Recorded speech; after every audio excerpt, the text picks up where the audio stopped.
Some Albuquerque drivers are playing a truly dangerous game, zooming through residential neighborhoods at 60 miles an hour.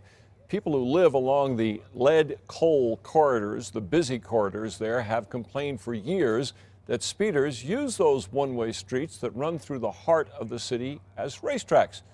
And despite a lengthy, expensive reconstruction of both streets just a few years ago, News 13's Katie Kim found little has changed. Oh, here's the sounds are hard to ignore, especially if they're coming from your backyard. one of these days, a car is going to come right through and go right through the house. That's my fear. Tom Sick Mike lives right along Cole Avenue in Nob Hill. That one-way road, along with its counterpart, Lead Avenue, are among the most popular east-west routes through Albuquerque. People just see it as wide open. There's not as many people pulling out or parking. A 30-mile-an-hour speed limit and timed street lights are designed to keep traffic flowing on the 3-mile stretch from downtown through Nob Hill. But people in the neighborhood say 30 seems to be merely a suggestion for too many drivers, especially at night. This is 30 miles an hour, not 40, not 50.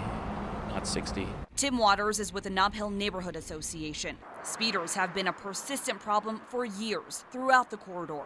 Even after the $26 million makeover 2 years ago that narrowed the streets, making room for wider sidewalks for pedestrians and bike lanes. Waters says some drivers haven't learned. Since the roads have been so nicely new and improved, that people are driving actually faster on them. Their very own racetrack in the middle of the city, with drivers testing an old theory. Even sometimes almost a game that is played later at night when they try to time the lights. They want to start over at Girard and go to Carlisle at double the speed, trying to make the lights. There is evidence almost weekly somewhere along the lead coal corridors that someone has left the roadway and hit something. For years, some residents say they've asked the city for changes, including mistiming streetlights at night and more signs. They say nothing's been done. Well, that's because Municipal Development Director Michael Reardon insists it's not an engineering problem. 15% of the people are going to do whatever they want to anyway, and additional signs aren't going to do anything. What we need for those 15% of the people is enforcement and education of drivers. That's where APD's traffic unit steps in. We do get a lot of speeders on these streets. I've seen people up as high up as 60 in a 30-mile-per-hour zone. Earlier this month, Officer A.C. Rodriguez says an APD operation on lead near Presbyterian Hospital ended with 64 tickets in about an hour. Drivers, Rodriguez says, who were likely speeding through the Nob Hill neighborhood a couple minutes before they were nabbed. By the time they get down to us, they will still be speeding. APD does what it can.